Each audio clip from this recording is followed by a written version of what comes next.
Good evening बच्चों, स्वागत है आप सभी का आपके अपने YouTube चैनल पॉलिटेक्निक अड्डा पे। बच्चों, सेशन को शुरू करने से पहले अगर आप अभी तक इस चैनल को सब्सक्राइब नहीं किए हो तो सबसे पहले इस चैनल को सब्सक्राइब कीजिए और सिर्फ इसी थ्योरी को नहीं, इस वीडियो में इस चैनल पे जितना भी थ्योरी पढ़ाया गया है सब थ्योरी का आप आनंद लीजिए। बच्चों, आज का टॉपिक है मैटर पार्ट नंबर 2, यानी कि जहां से पिछले वीडियो समाप्त हुआ था वहीं से ये वीडियो जो होता शुरू होने वाला है बच्चों। ठीक है बच्चों, एक और बात बोलना चाहेंगे कि बच्चों वाकई में आपको इस बार 2023 में पॉलिटेक्निक इंजीनियर बन जाना है, यानी कि इस एग्जाम को क्रैक कर लेना है बच्चों। तो आप इस चैनल पे हमेशा बने रहिए बच्चों। देखिए, इस चैनल पे आपको एकदम ऑथेंटिक जो है कंटेंट को प्रोवाइड कराया जाएगा, यानी कोई भी बरगल बातें नहीं। आपको जो भी पढ़ाया जाएगा cut to cut, point to point जो होता है आपके एग्जाम के लिए बेहद ही जरूरी होगा। और बच्चों, ये जो चैप्टर है, ये जो आज का पार्ट है, इस पार्ट से क्वेश्चन आपके एग्जाम में पूछा जाएगा ही जाएगा, इसलिए इस वीडियो को शुरू से लेकर अंत तक देखिए। तो चलिए बिना समय देरी किए आज का क्लास शुरू करते हैं बच्चों।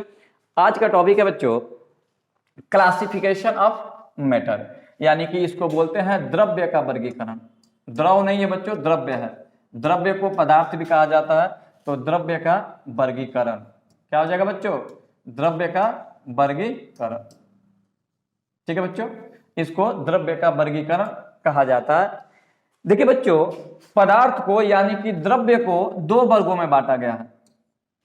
द्रव्य को कितना वर्गों में बांटा गया बच्चों? तो द्रव्य को दो वर्गों में बांटा गया है बच्चों। पहला होता है प्योर सब्सटेंस, ठीक है, और दूसरा होता है इम्प्योर सब्सटेंस।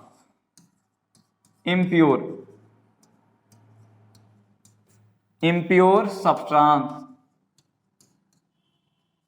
यानी इसको बोलते हैं अशुद्ध पदार्थ। कौन पदार्थ बच्चों? अशुद्ध पदार्थ। ठीक है बच्चों, और देखिएगा बच्चों, प्योर सब्सटेंस का मतलब होता है शुद्ध पदार्थ। शुद्ध पदार्थ, शुद्ध पदार्थ होता है। कहे गड़बड़ हो रहा है, आ जाइए। तो शुद्ध पदार्थ बच्चों, ये क्या होता है जी? तो ये होता है शुद्ध पदार्थ होता है। शुद्ध पदार्थ। द्रव्य दो प्रकार का होता है, यानी कि पदार्थ दो प्रकार का होता है। एक होता है प्योर और दूसरा होता है इम्प्योर। बच्चों, अगर प्योर की बात करें ना, तो प्योर भी दो प्रकार का होगा जी। आइए बच्चों देखते हैं। प्योर सब्सटेंस भी दो प्रकार का होता है बच्चों। पहला होता है एलिमेंट, ठीक है बच्चों, एलिमेंट, और दूसरा होता है बच्चों कंपाउंड। ठीक है बच्चों, यानी कि प्योर सब्सटेंस दो प्रकार का होता है। एक होता है एलिमेंट और दूसरा होता है कंपाउंड। एलिमेंट बोले तो तत्व और कंपाउंड बोले तो यौगिक। ठीक है बच्चों, अब देखो जी बच्चों, एलिमेंट भी तीन प्रकार का होता है बच्चों। एलिमेंट तीन प्रकार का होता है बच्चों।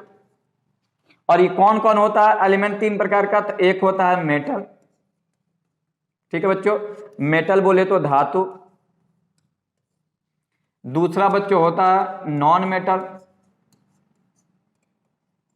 मेटल यानी कि अधातु। और तीसरा होता है सब मेटल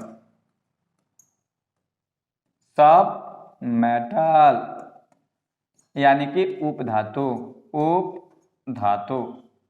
ठीक है बच्चों, और कंपाउंड की बात करें बच्चों, तो कंपाउंड भी तीन प्रकार का होता है बच्चों। एक होता है एसिड, कंपाउंड तीन प्रकार का होता है बच्चों। एसिड, ठीक है, एसिड। दूसरा क्या होता है बच्चों? तो दूसरा होता है बेस। और तीसरा क्या होता है बच्चों? तो तीसरा होता है साल्ट। एसिड, बेस तथा साल्ट यानी कि अम्ल, भस्म, और तीसरा होता है लवण। ठीक है बच्चों, और हम अशुद्ध पदार्थ की बात करें बच्चों, तो अशुद्ध पदार्थ भी दो प्रकार का होता है। क्या होता है? देखिए, अशुद्ध पदार्थ को ही ना बच्चों मिक्सचर कहा जाता है बच्चों। क्या कहा जाता है जी? मिक्सचर कहा जाता है। ठीक है बच्चों, तो मिक्सचर दो प्रकार का होता है, होमोजीनियस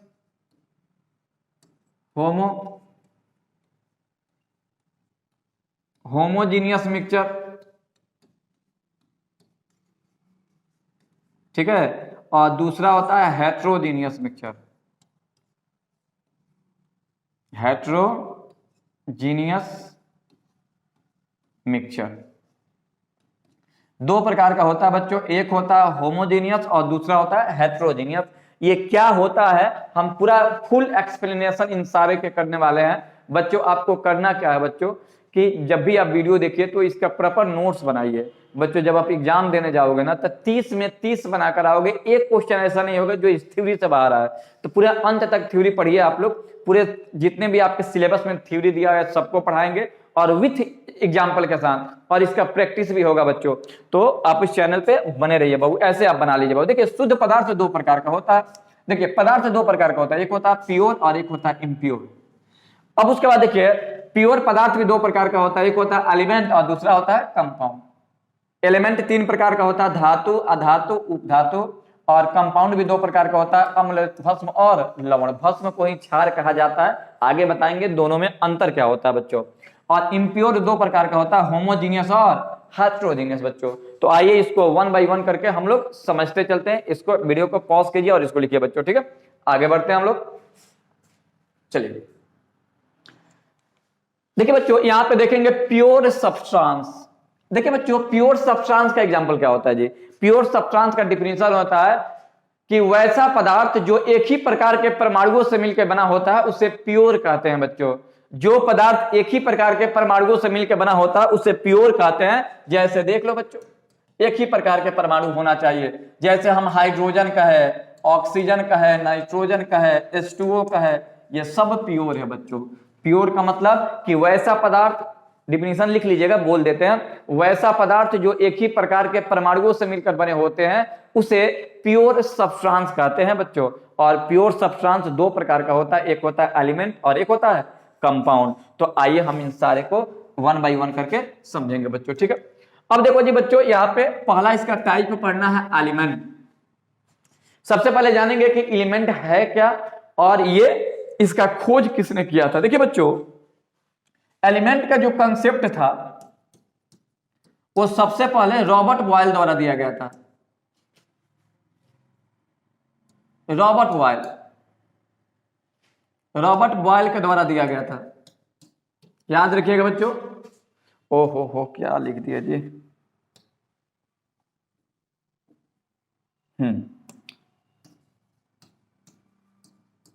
रॉबर्ट बॉयल के द्वारा दिया गया था, यानी कि तत्वों को इंट्रोड्यूस करने वाले कोई और नहीं थे, रॉबर्ट बॉयल थे बच्चों, ठीक है। अब देखिएगा एलिमेंट होता क्या है, कहता है कि वैसा शुद्ध पदार्थ, क्योंकि ये किसका प्रकार है जी, शुद्ध पदार्थ का है ना जी। वैसा शुद्ध पदार्थ जो एक ही प्रकार के, एक ही प्रकार के परमाणुओं से मिलकर बना होता है,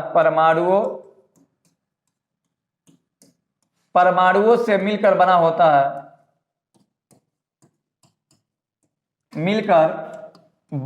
है, बना होता है उसे तत्व कहते हैं। क्या कहते हैं बच्चों, तत्व कहते हैं। याद रखिएगा बच्चों, तत्व उसे कहते हैं जो एक ही प्रकार के परमाणुओं से मिलकर के बना होता है।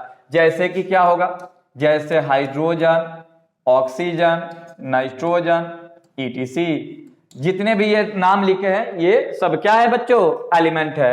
आपसे बच्चों पूछा जाएगा कि कुल तत्वों की संख्या कितनी है, वो तो लिखिएगा नोट में। वर्तमान में कुल ज्ञात तत्वों की संख्या,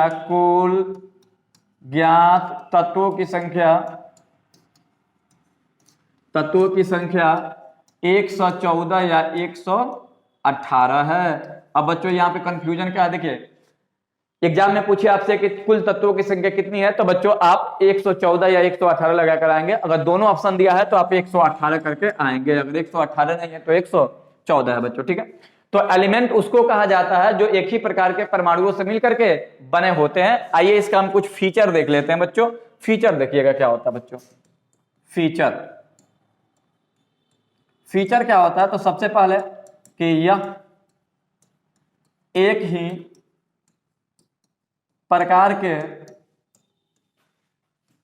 प्रकार के परमाणुओं से मिलकर बना होता है। पहले लिख देते हैं उसके बाद समझाते हैं। परमाणुओं से मिलकर बना होता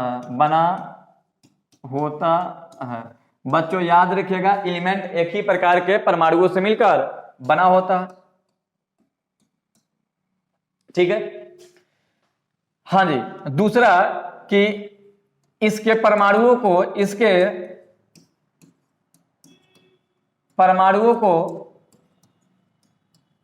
किसी भी विधि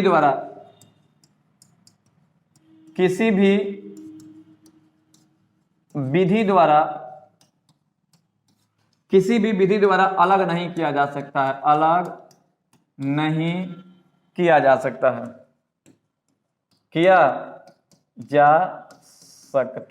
है। ठीक है। तीसरा कि यह शुद्ध होता है। यह क्या होता है जी?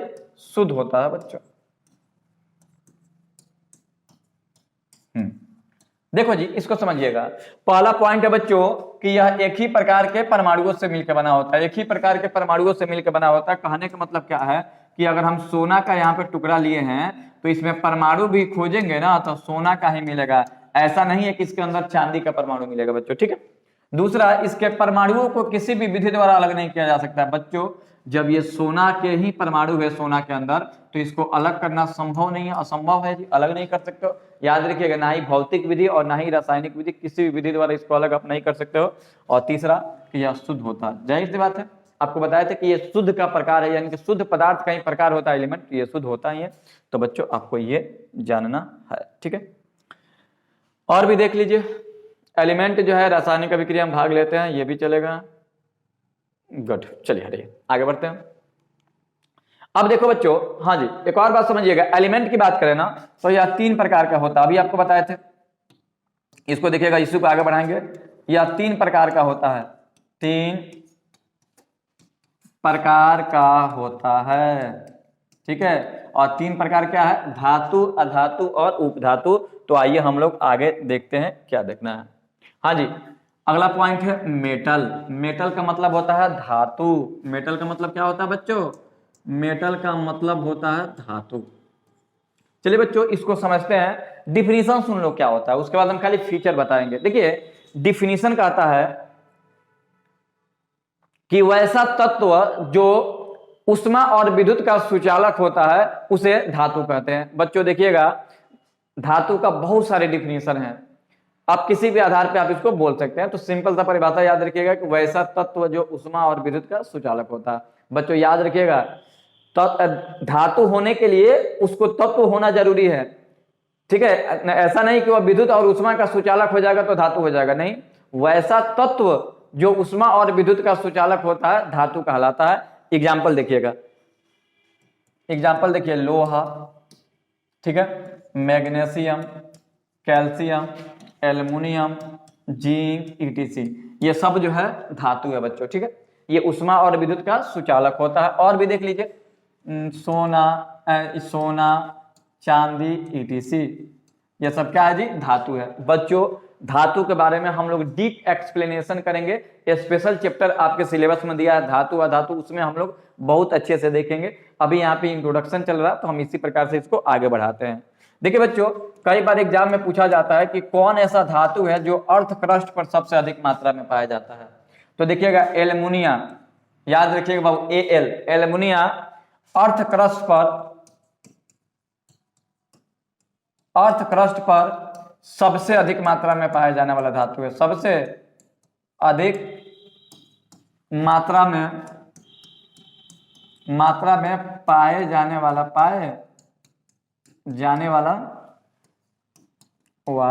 धातु है। ठीक है बच्चों, अर्थ क्रस्ट पे सबसे अधिक मात्रा में पाए जाने वाला धातु कौन है? एल्युमिनिया है। यह 8.23% पाया जाता है। कितना परसेंट पाया जाता है जी? 8.23% पाया जाता है। ठीक है बच्चों, इसको भी आप लोग याद रखिएगा। एकदम ये याद करने वाला टर्म है बच्चों, याद। ठीक है, ये वाला। ठीक है बच्चों, चलिए आगे बढ़ते हैं। चलो बच्चों देखो, डीप एक्सप्लेनेशन हम लोग आने वाले चैप्टर में करेंगे। इसका फीचर भी होता है, इसमें ये ऊष्मा और विद्युत का सुचालक होता है, आघात वर्धता होता है, बहुत सारी चीज है, लेकिन अभी यहाँ पे इंट्रोडक्शन है, तो फीचर हम इसका आने वाले चैप्टर में पढ़ेंगे बच्चों। ठीक है, आगे बढ़ते हैं बच्चों। अगला बच्चों नॉन मेटल। नॉन मेटल का मतलब होता है अधातु। डिफिनीशन इसका सुन लो, सिर्फ इसके बारे में कुछ लॉजिकल बात बता देंगे, बस आप उसको यही जानना है। अधातु का डिफिनीशन होता है कि वैसा तत्व, देखिए तत्व होना बेहद जरूरी है। ऐसा नहीं है कि उष्मा और विद्युत का कुचालक हो जाए तो अधातु हो जाएगा। जैसे कि लकड़ी का एक अधातु है, ये भी तो उष्मा का कुचालक होता है ना, तो आप कहिएगा नहीं। तो याद रखिएगा एलिमेंट होना जरूरी है। डिफिनीशन सुनिएगा, वैसा तत्व जो उष्मा और विद्युत का कुचालक होता है अधातु कहलाता है। और अधातु का एग्जाम्पल देख लो बच्चों। अधातु का example oxygen, nitrogen, argon, helium, बहुत सारा है जी, बहुत सारा, 22 अधातु है। इसको लिख भी सकते हैं। कुल अधातुओं की संख्या, अधातुओं की संख्या 22 है। इसको याद रखिएगा बच्चों, ठीक है। इसको डीप में पढ़ाएंगे, इसका केमिकल प्रॉपर्टी, इसका फिजिकल प्रॉपर्टी आने वाले वीडियो में हम लोग देखेंगे। अभी सिर्फ इंट्रोडक्शन आप लोग देखते चलिए, ठीक है। और एक बात ये भी याद रखिएगा, नाइट्रोजन N2 अर्थ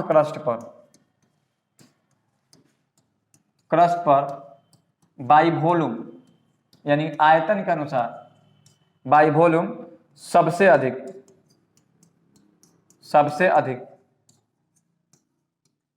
78% पाया जाता है। 78% पाया जाता है। देखिएगा, इस पृथ्वी पर सबसे अधिक मात्रा में अधातु पाए जाने वाला अगर कोई है तो वो है नाइट्रोजन, आयतन के अनुसार बाबू, ठीक है। और उस सेकंड कौन है जी, सेकंड मेंबर कौन है जो सबसे अधिक मात्रा में पाया जाता है, तो ऑक्सीजन है। और ये पृथ्वी पर 21% बाई वॉल्यूम पाया जाता है। बाई वॉल्यूम, मास नहीं बता रहे हैं, बाई वॉल्यूम। ये मास वाला फंडा क्या है, हम लोग जब धातु अधातु पढ़ेंगे तो पूरा डीप एक्सप्लेनेशन करेंगे कि होता क्या है सभी। चलिए इसको आप लोग लिखते चलिए, ठीक है। अगला हेडिंग है बच्चों सब मेटल। सब मेटल बोले तो उपधातु, ठीक है बच्चों, उपधातु।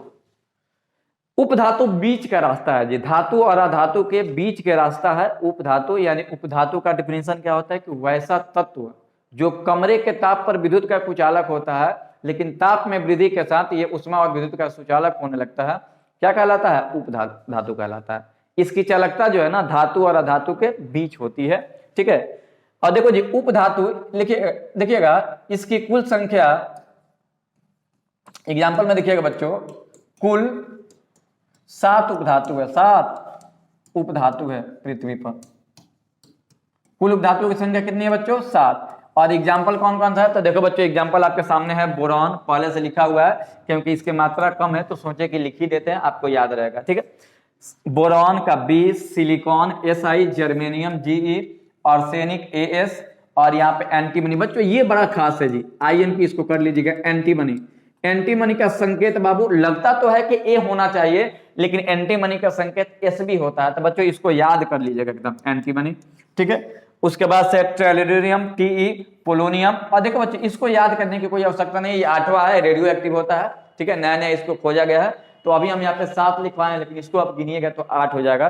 तो बुक में 7 ही दिया है, तो 7 ही आप लेकर चलेंगे, 8 पे नहीं आएंगे, ठीक है बच्चों। ना तो ये टोटल लेकर 8 है, ठीक है बच्चों। देखिए जी सिलिकॉन अर्थ क्रस्ट पर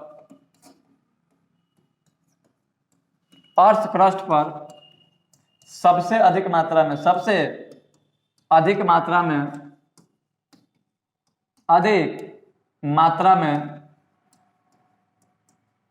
पाए जाने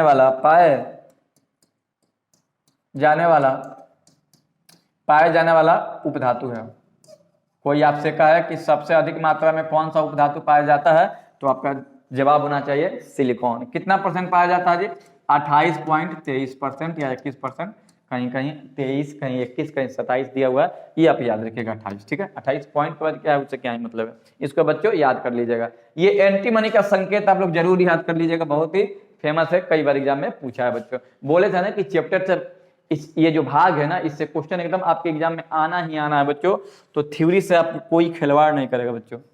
चलो नेक्स्ट, आपको बताया था कंपाउंड। कंपाउंड क्या होता है, डिफिनीशन सुन लो जी। कहता है कि दो या दो से अधिक तत्वों को एक निश्चित अनुपात में मिलाने से जो पदार्थ बनता है उसे कंपाउंड कहते हैं। फिर से एक बार सुनिएगा, दो या दो से अधिक तत्वों को, अभी लिखने का समय नहीं इसलिए सोच रहे हैं कि परिभाषा बोल ही देते हैं, आप लोग लिख लीजिएगा और बाकी जो समझने वाली बात है उसको समझिएगा। कंपाउंड का डिफिनीशन होता है दो या दो से अधिक तत्वों को एक निश्चित अनुपात में मिलाने से जो पदार्थ बनता है कंपाउंड कहलाता है। ठीक है, इसके अवयवों को भौतिक विधियों द्वारा अलग नहीं किया जा सकता बच्चों। ठीक है, रासायनिक से तो कर सकते हैं लेकिन भौतिक से नहीं कर सकते। आइए देखते हैं एग्जाम्पल, जैसे H2O। H2O क्या है बच्चों, कंपाउंड है। NaCl कंपाउंड है। NH3 कंपाउंड है। CO2 ETC। अच्छा देखिए डिफिनीशन पे आते हैं। देखिए H2O का, देखिए इसमें दो एलिमेंट है। एलिमेंट कितना है देखो तो, एग्जांपल को एनालिसिस करते हैं, कंपाउंड कैसे है इसको चेक करते हैं। एलिमेंट कितना है जी, एलिमेंट है इसमें दो गो हाइड्रोजन है और एगो ऑक्सीजन है। तो अगर हम इसका बाई पार्ट रेशियो निकाले, बाई पार्ट रेशियो यानी कितना भाग है, तो 2 भाग है हाइड्रोजन और 1 भाग है ऑक्सीजन, तो अनुपात क्या हो गया, 2:1।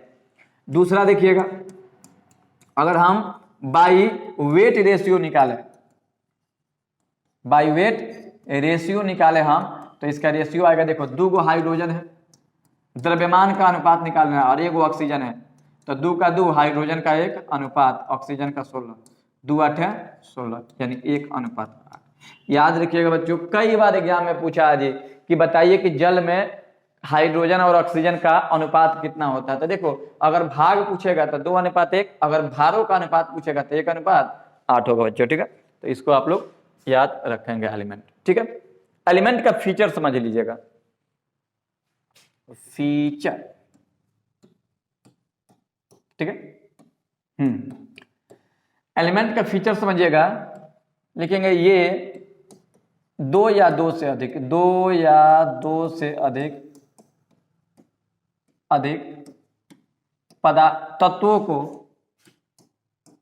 तत्वों को निश्चित अनुपात में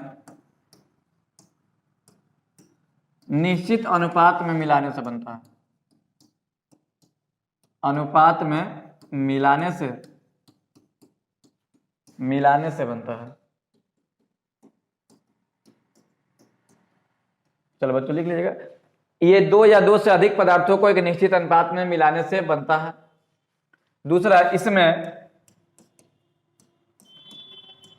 तत्वों के भारों का अनुपात निश्चित होता है। भारों का अनुपात यानी इसका जो द्रव्यमान होता है अनुपात निश्चित होता है,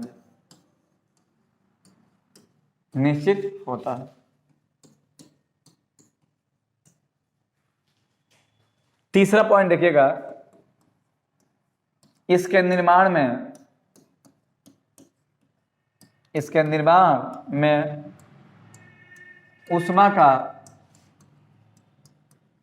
उत्सर्जन या अवशोषण होता है। अवशोषण होता है। क्या होता है बच्चों, अवशोषण होता है। चौथा कि इसके अवयवों को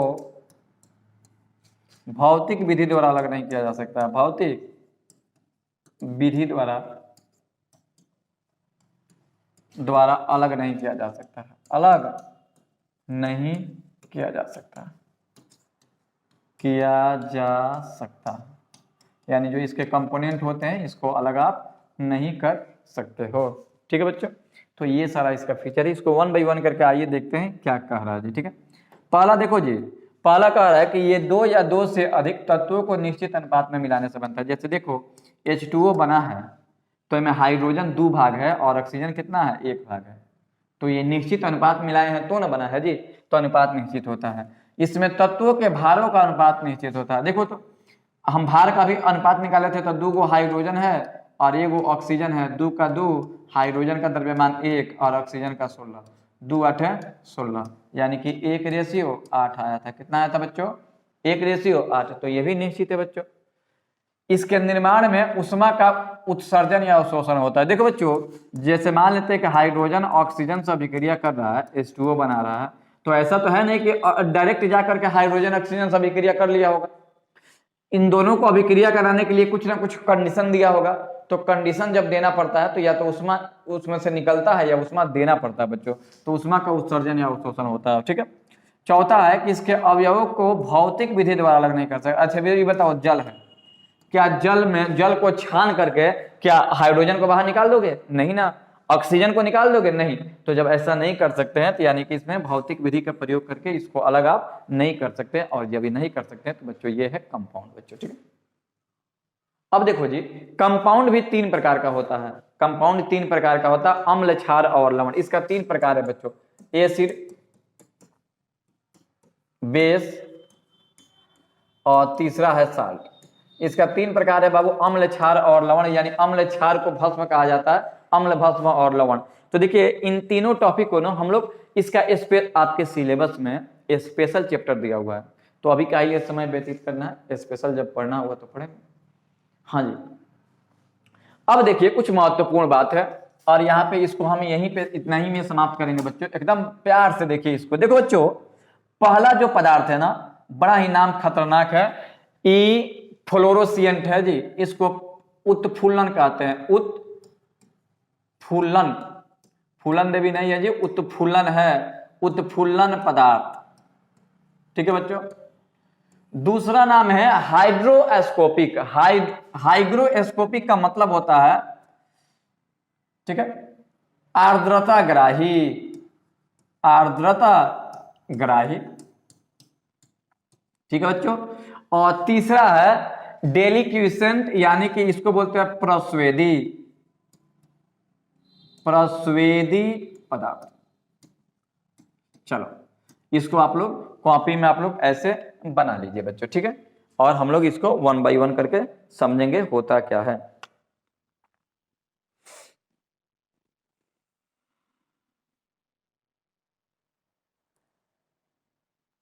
चलिए जी, ठीक है, टाइम तो बहुत हो गया। देखिए बच्चों, पहला है ई फ्लोरोसिएंट। इसका मतलब होता है उत्फुल्लन। उत्फुल्लन का मतलब क्या होता है, परिभाषा बोल देते हैं, एग्जाम्पल बोर्ड पे लिख देंगे, आप इसको लिख लीजिएगा। एग्जाम में एकदम कट टू कट एग्जाम्पल नहीं पूछेगा, डिफिनीशन तो पूछेगा नहीं, पूछेगा कि बताइए कौन सा उत्फुल्लन है, या कौन पदार्थ प्रस्वेदी है, या कौन पदार्थ आर्द्रता ग्राही है। तो बच्चों कट टू कट आप पढ़िए। देखिए उत्फुल्लन का मतलब क्या होता है? उत्फुल्लन का मतलब होता है कि वैसा पदार्थ जिसे खुली हवा में रखने पर, यानी वायुमंडल में रखने पर, अपना संपूर्ण जल वायुमंडल में त्याग देता है, उसे हम लोग उत्फुल्लन कहते हैं बच्चों। फिर से एक बार देखिएगा, वैसा पदार्थ, जो वैसा क्रिस्टलीय पदार्थ, ऐसे भी लिख सकते हैं क्रिस्टलीय, जिसमें जल का अणु जुड़े होते हैं ना, उसको क्रिस्टलीय पदार्थ कहते हैं।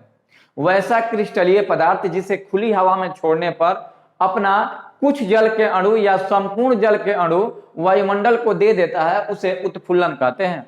अब कहिएगा कि सर ये कौन होगा उत्फुल्लन? तो बड़ा सिंपल है, जैसे CuSO4 × 5H2O। सबका नाम भी लिख देंगे, क्योंकि नाम कई बार एग्जाम में पूछा है बच्चों। देखिए बच्चों, इस चैनल पे आने का मतलब है कि आपका पॉलिटेक्निक एकदम हर हाल में क्लियर होगा, हर हाल में। आप तो बस चैनल पे आप बनाए रखिए। ऐसा नहीं है कि मार्केट में देखिए बहुत सारे चैनल हैं, लेकिन उसमें किसी भी प्रकार का ऑथेंटिक बात नहीं है, खाली आपको बरगलाया जाएगा और ऑफर ऑफर ऑफर ऑफर आपको दिखलाया जा रहा है। और यहाँ पे कोई भी ऑफर नहीं है, बस आप अपना प्यार बनाए रखिए, वही ऑफर है मेरे लिए। तो आइए बच्चों देखते हैं। हाँ, अब वीडियो को थोड़ा शेयर करना आप लोग नहीं भूलेंगे, क्योंकि चैनल थोड़ा सा नया है, तो कोऑपरेट कीजिए, शेयर वगैरह उसको कीजिए। और बच्चों एक और बात, थोड़ा सा आपको एक और बात करना है कि आप बच्चों जहाँ से भी वीडियो को देखें, थोड़ा सा एक बार आप जिला का नाम लिख देंगे। हाँ, जिला या राज्य का नाम लिख देंगे, आप यूपी से हैं कि बिहार से हैं, और बिहार से हैं तो किस जिले से हैं, थोड़ा नाम लिखा कीजिए, अच्छा रहेगा बच्चों। अगला एग्जांपल है FeSO4 × 7H2। तीसरा है ZnSO4 × 7H2। और भी है K2SO4 × Al2 SO4 का थराइज × 24H2। देखिए बच्चों, पहचानने का तरीका क्या है ना कि इसमें बाहर से ना बच्चों, है देखो, बाहर से जल के निश्चित अणु जुड़ा होगा, और जब बाहर से अणु जुड़ा होगा ना तो समझिए कि वो क्या है, उत्फुल्लन है बाबू। देखिए CuSO4 इंटू 5H2O को बोलते हैं नीला कशिश। नीला कशिश कई बार पूछा है कि नीला कशिश का फॉर्मूला क्या है, इंग्लिश में उसको बोलते हैं ब्लू विट्रोल बोलते हैं बच्चों। FeSO4 को बोलते हैं हरा कशिश, हरा कशिश, ठीक है बच्चों। तीसरा ZnSO4, इसको बोलते हैं श्वेत कशिश, श्वेत से लिख भी रहे हैं, श्वेत कशिश। और ये तो बड़ा ही रोचक है, K2S, एक बार फिर से सुनिएगा, K2SO4 इंटू L2 SO4 के थराइस इंटू 24H2O। बच्चों इसको फिटकरी कहते हैं, फिटकरी, या इसी को कहते हैं एलम, पोटास एलम, पोटास लिख दीजिएगा, पोटास एलम, ठीक है बच्चों, पोटास एलम है। तो ये आप जहां भी आपको देखिए जल के निश्चित अणु जहां पर भी जुड़ा हुआ दिखाई देगा, आप समझ जाना कि वह पदार्थ कौन है, तो वह पदार्थ जो है उत्फुल्लन है। चलिए इसको आप लोग लिखिए।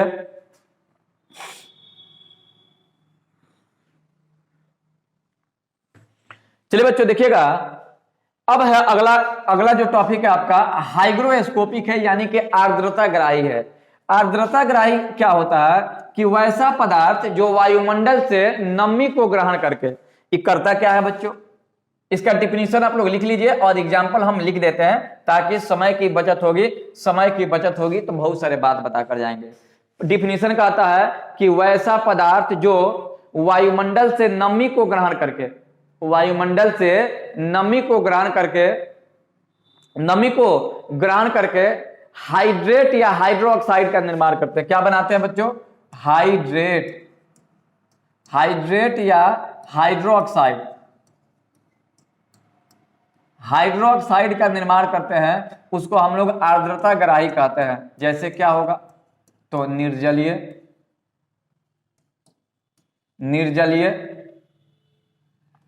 CuSO4, इसको जब आप नमी में रखेंगे ना तो ये ब्लू विट्रोल बना लेता है बच्चों, CuSO4 इंटू 5H2O बना लेता है। दूसरा निर्जलीय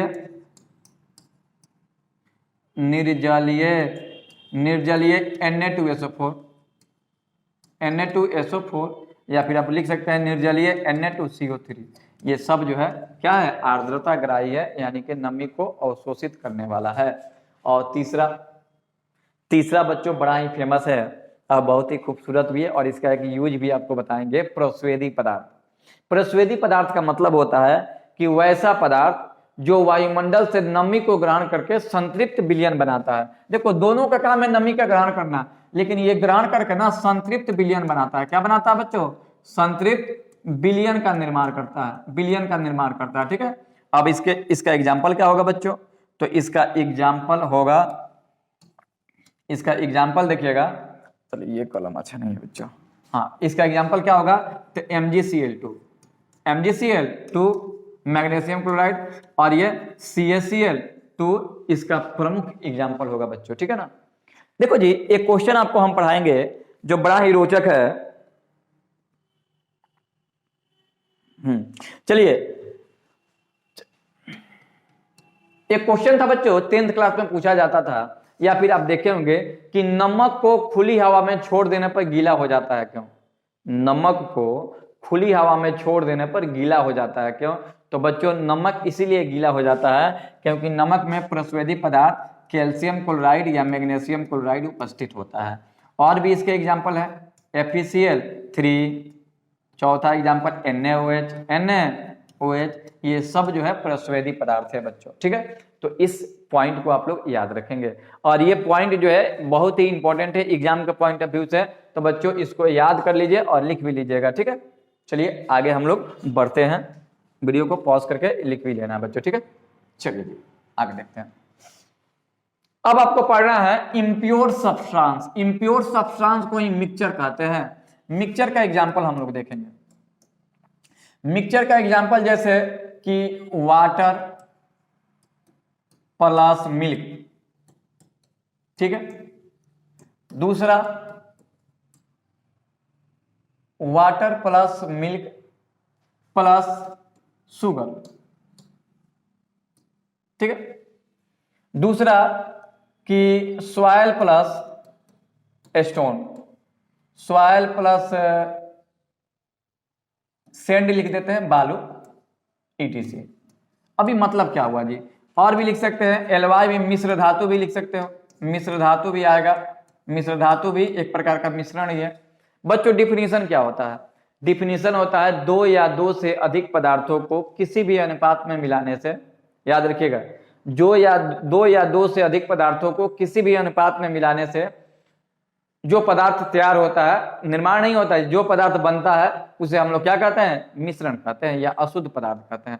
अशुद्ध पदार्थ का डिफिनेशन होता है कि वैसा पदार्थ जो अनेक पदार्थों के अनिश्चित अनुपात में मिलाने से बनता है, ऐसे भी बोल सकते हैं। मिश्रण वैसा पदार्थ है जिसमें दो या दो से अधिक पदार्थ अनिश्चित मात्रा में उपस्थित होते हैं, यानी इसका संघटन निश्चित नहीं होता है बच्चों, ठीक है, मिक्सचर कहलाता है। आइए इसका एग्जाम्पल आपके सामने है, वाटर और मिल्क, शुगर और ये सारा, ठीक है। आइए हम आगे देखते हैं, इसका फीचर देख लेते हैं बच्चों।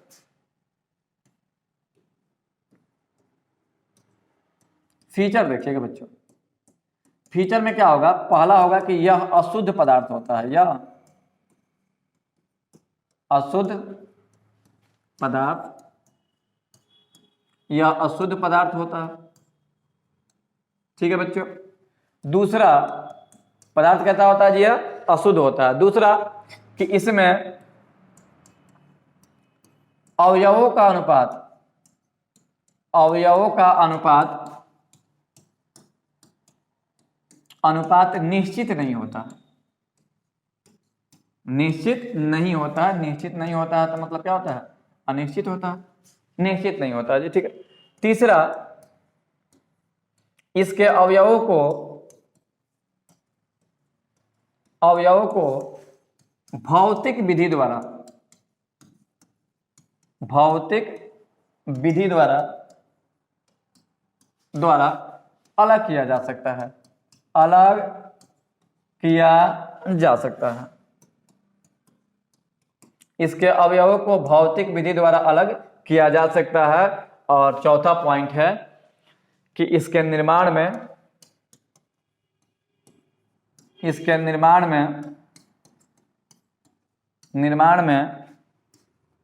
उष्मा का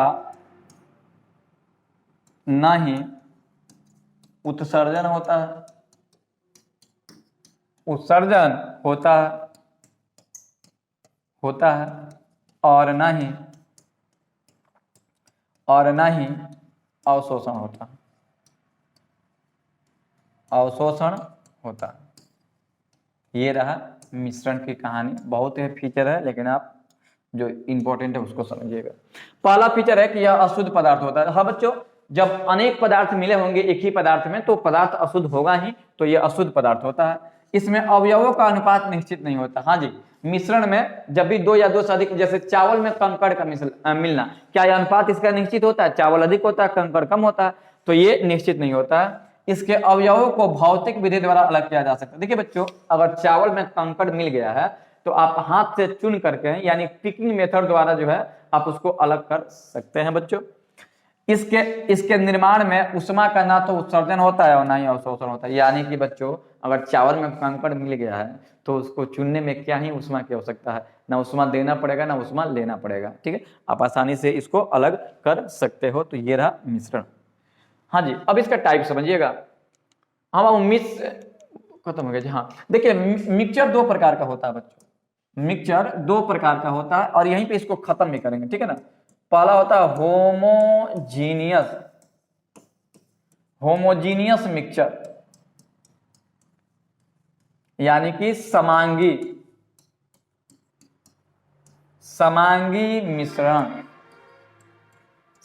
मिश्रण, ठीक है।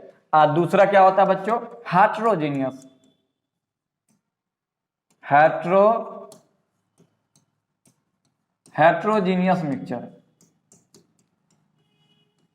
मिक्सचर दो प्रकार का। ये होता है विसमांगी।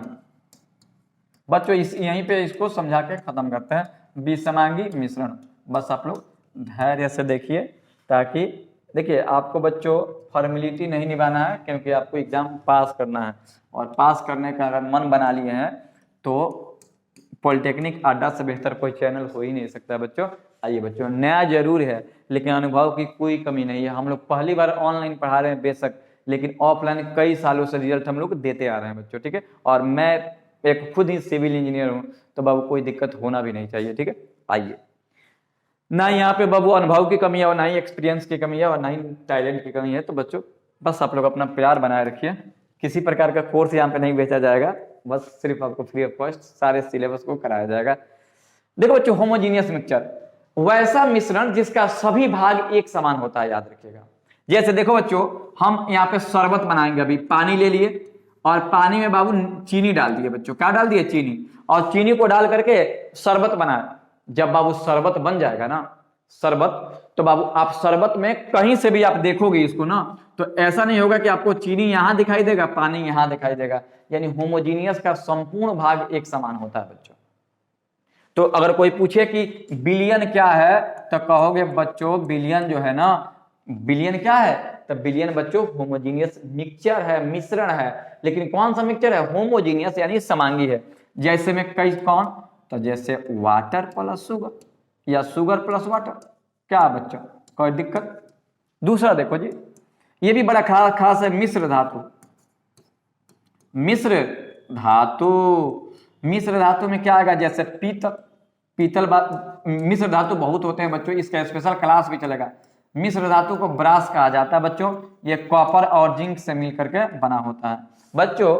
मिश्र धातु, मिश्र धातु जैसे मान लेते हैं आप पीतल का बर्तन देखते हैं, जैसे हंडा हो गया, बहुत सारे चीज है। तो क्या आप पीतल का बर्तन देखकर ये बता सकते हो कि उसमें कॉपर किने है और जिंक किधर है? नहीं बता सकते हो ना, क्योंकि इसको आप अलग कर ही नहीं सकते हो।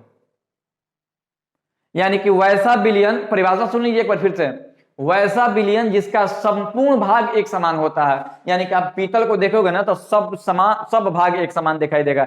ऐसा नहीं होगा कि कॉपर कहीं अलग दिखाई देगा, जिंक कहीं अलग दिखाई देगा बच्चों, ठीक है। तो ये है, याद रखिएगा, बिलियन और मिश्र धातु, ये एग्जाम्पल किसका है?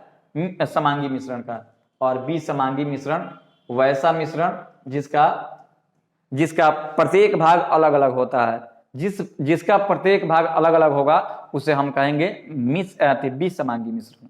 वैसा मिश्रण जिसका सभी भाग अलग अलग होता है उसे बीसमांगी कहते हैं। जैसे में क्या होगा? तो चावल प्लस कंकड़, ठीक है।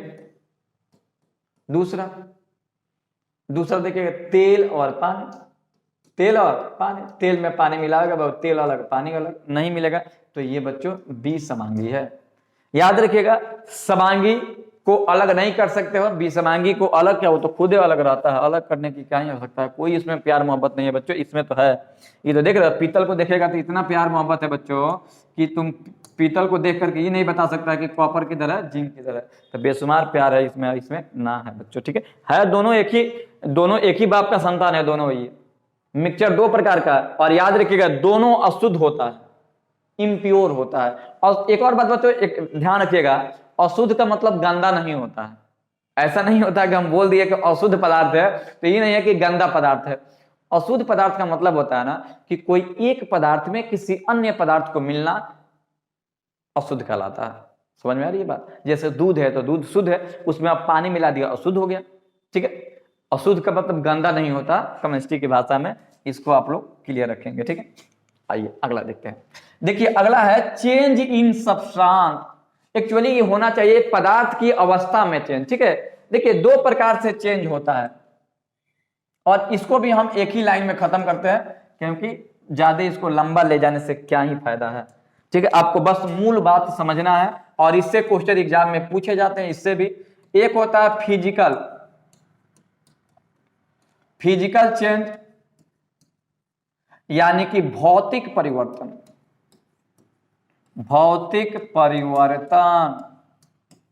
ठीक है बच्चों, परिवर्तन। और दूसरा होता है बच्चों केमिकल चेंज,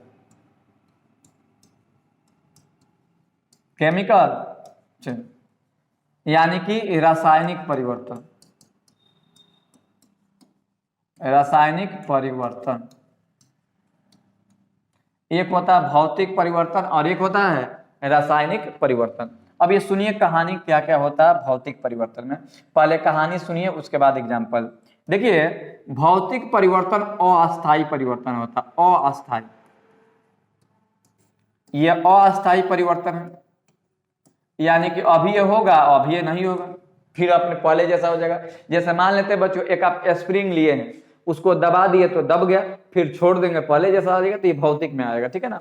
जैसे आप जल लिए, जल को गर्म किए तो भाप बन गया, अब भाप को ठंडा किए तो जल बन गया, तो ये भौतिक परिवर्तन है बच्चों, ठीक है।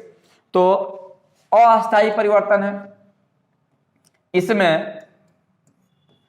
इसमें पदार्थों के रासायनिक गुणों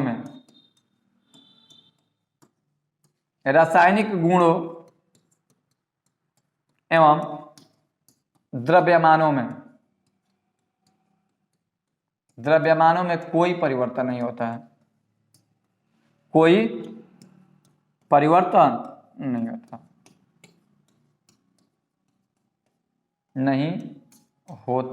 है। सुनो बच्चों, सिर्फ भौतिक परिवर्तन में चेंज होता है। सिर्फ किस में चेंज होता है? सिर्फ चेंज होगा किस में? भौतिक में, भौतिक परिवर्तन में, ठीक है बच्चों। इसको आप लोग कंसीडर करके रखेंगे। और एक और बात याद रखिएगा, इसमें लिख देते हैं, फिर मिटा देंगे अभी, कि यह जो प्रक्रिया होती है ना, उत्क्रमणीय होती है।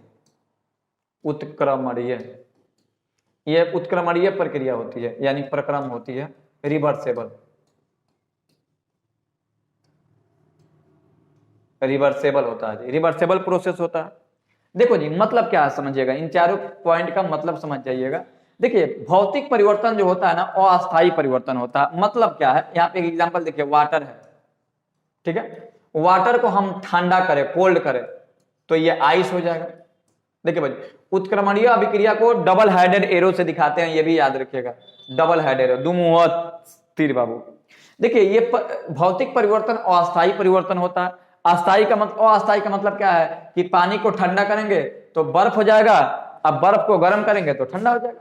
जब इसको हम क्या करेंगे, हॉट करेंगे, गर्म करेंगे, तो ये क्या हो जाएगा, पानी हो जाएगा। तो इसी को हम लोग कहते हैं अस्थायी परिवर्तन, ठीक है।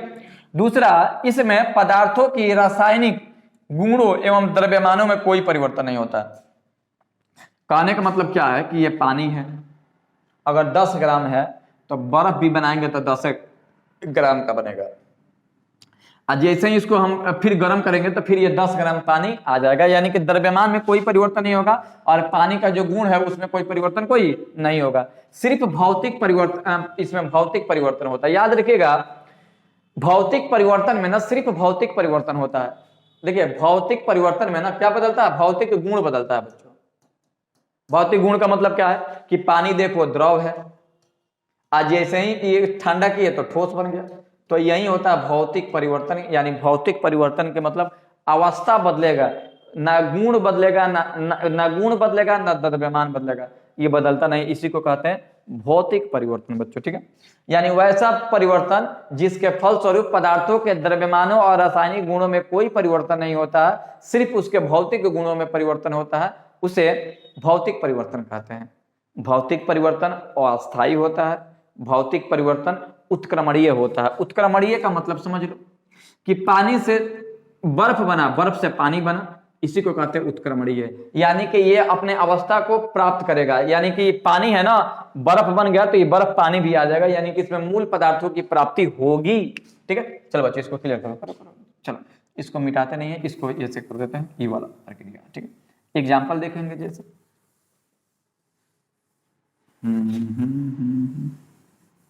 आ जाओ। हाँ जी बच्चों, एग्जाम्पल देखिएगा। एग्जाम्पल इसका क्या होगा, पहला एग्जाम्पल, पानी से बर्फ बनना। पानी से बर्फ बनना, पानी से बर्फ बनना पहला। दूसरा, बादल का बनना, बादल का बनना। तीसरा, जल का वाष्प, जल को वाष्प बनना, वाष्प बनना। जल का क्या बनना बच्चों, वाष्प बनना, ठीक है। ये सारा जो एग्जाम्पल जो आप देख रहे हैं, जल से वाष्प बनना, ये सब क्या है बाबू, ये सब किसका आ गया जी,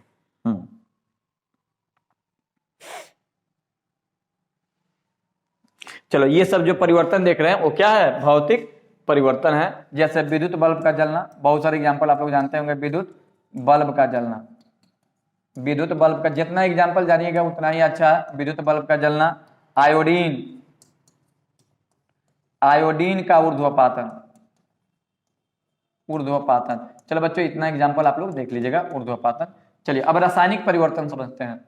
रासायनिक परिवर्तन में क्या होता है बच्चों, देखिएगा रासायनिक परिवर्तन में पहले तो ये अस्थायी परिवर्तन होता है, अस्थायी परिवर्तन है। दूसरा कि इसमें भौतिक तथा रासायनिक दोनों गुण बदल जाते हैं, दोनों गुण बदल जाते हैं, बदल जाते हैं, दोनों गुण बदल जाते हैं। तीसरा कि यह प्रक्रिया, बस तीन ही चीज याद रखना है, यह प्रक्रिया, बाकी सब तो समझा दिया है। प्रक्रिया उत्क्रमणीय होती है, उत्क्रमणीय होती है, उत्क्रमणीय होती है। ये जो प्रक्रिया होती है उत्क्रमणीय होती है। चलो ये तीनों पॉइंट को आप लोग स्क्रीनशॉट करके लिखो। चलो जी, चलिए हाँ जी बच्चों, तो केमिकल में क्या है, केमिकल ये अस्थायी परिवर्तन है, यानी एक बार बदल गया तो फिर पुनः उसमें कोई चेंजिंग नहीं होगा।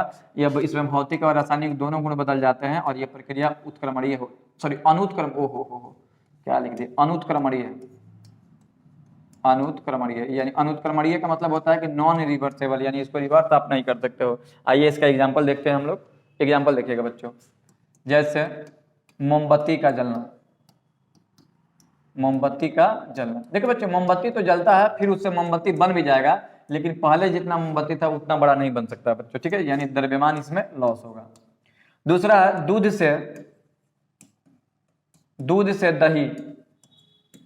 से दही का बनना, ठीक है। तीसरा देखिएगा सिरका का बनना, सिरका विनेगर, सिरका का बनना। एक बच्चा क्वेश्चन का जवाब आप लोग दीजिएगा कि सिरका में कौन सा एसिड पाया जाता है, बच्चों जवाब दीजिए। चौथा मोमबत्ती का जलना, दूध से दही का जलना, मैग्नीशियम, मैग्नीशियम तार का जलना, मैग्नीशियम तार का जलना, मैग्नीशियम तार का जलना, मोमबत्ती का जलना, दूध से दही का बनना, सिरका का बनना, मैग्नीशियम तार का जलना, मैग्नीशियम तार का जलना। ये सब जो आप एग्जाम्पल जो देख रहे हैं, ये सभी एग्जाम्पल जो है किसका एग्जाम्पल है जी, तो ये एग्जाम्पल जो है, एक और भी लिख सकते हैं, कोक का जलना, कोयला, कोक का जलना, कोक का जलना, ये सभी जो है किसका एग्जाम्पल है बच्चों, तो ये सभी जो है रासायनिक परिवर्तन के एग्जाम्पल है बच्चों, ठीक है। तो बच्चों देखिए, और इस चैप्टर में चलिए देखिए बच्चों, तो इस चैप्टर में इतना ही पढ़ना था जी। पूरे जो भी आपके सिलेबस में पॉइंट थे उन सारे पॉइंट को हम टच किए हैं, ठीक है। आपको करना क्या है कि जो भी आपको हम पढ़ाए हुए हैं बच्चों, उन सभी का आपको प्रॉपर जो है नोट्स बनाना है। और नोट्स देखिए, नोट्स बनाइएगा ना, तो अब इसके बाद हम इसका प्रैक्टिस कराएंगे क्वेश्चन का। तो जब आप नोट्स बनाओगे तो प्रैक्टिस करना बेहद ही आसान हो जाएगा, और नोट्स नहीं बनाओगे तो प्रैक्टिस में दिक्कत होगी, और फिर पॉलिटेक्निक इस बार तो बिल्कुल ही नहीं निकल पाएगा। तो अगर निकालना है तो बिल्कुल आप लोग बने रहिए। देखिए बच्चों, जाते जाते इसको भी देखी चलती है। देखिए हम लोग का ये जो चैनल है पॉलिटेक्निक अड्डा 2023, क्योंकि हम लोग इसी महीना में इसको चालू किए हैं। तो जो भी बच्चा जो है आप लोग नए होंगे, थोड़ा सा इसको आप लोग को सब्सक्राइब भी कर लेना है, और अपना ही नहीं दोस्तों साथियों से भी कराना है बच्चों, ठीक है। और दूसरा बच्चों कि ये जो है ये हम लोग का YouTube चैनल है, और ये जो है ये हमारा हम लोग का टेलीग्राम है। देखिए अभी तो इसमें नोट्स नहीं डाले हैं, लेकिन आने वाले समय में टेलीग्राम पे सारे नोट्स आपको जितने भी हम पढ़ा दिए हैं सब PDF के साथ उपलब्ध होगा, आप लोग वहां से डाउनलोड कर सकते हैं। देखिए बच्चों, PDF से भी सबसे ज्यादा जरूरी ये है ना कि आप वीडियो को देखो, बिना देखे PDF पढ़ के क्या ही करोगे, वो PDF तो बुक में भी दिया हुआ है। तो PDF से ज्यादा जरूरी है कि आप लोग पीडीएफ तो हम देंगे ही, लेकिन आप लोग थ्योरी को पढ़िए, जितने भी थ्योरी पढ़ा दिए सब थ्योरी को देखिए, ठीक है, और आनंद लीजिए बस, और क्या ही है। और देखिए आपको ये सारे फैसिलिटी है, डेली क्लास तो चल ही रहा है, रिकॉर्डेड क्लास है, डीपीपी है, बाकी सब ये जितना भी आप लोग इसमें फीचर देख रहे हैं, इन सारे फीचर को आपको कराया जाएगा। बस आप इस चैनल पे बने रहिए। इस चैनल कोई एकदम सीरियस विद्यार्थियों के लिए है, जिनको इस बार पॉलिटेक्निक निकाल ही लेना बच्चों, ठीक है। तो इतना समय तक हमको देखने के लिए आप लोगों को तहे दिल से धन्यवाद। इस वीडियो में इतना ही, जय हिंद।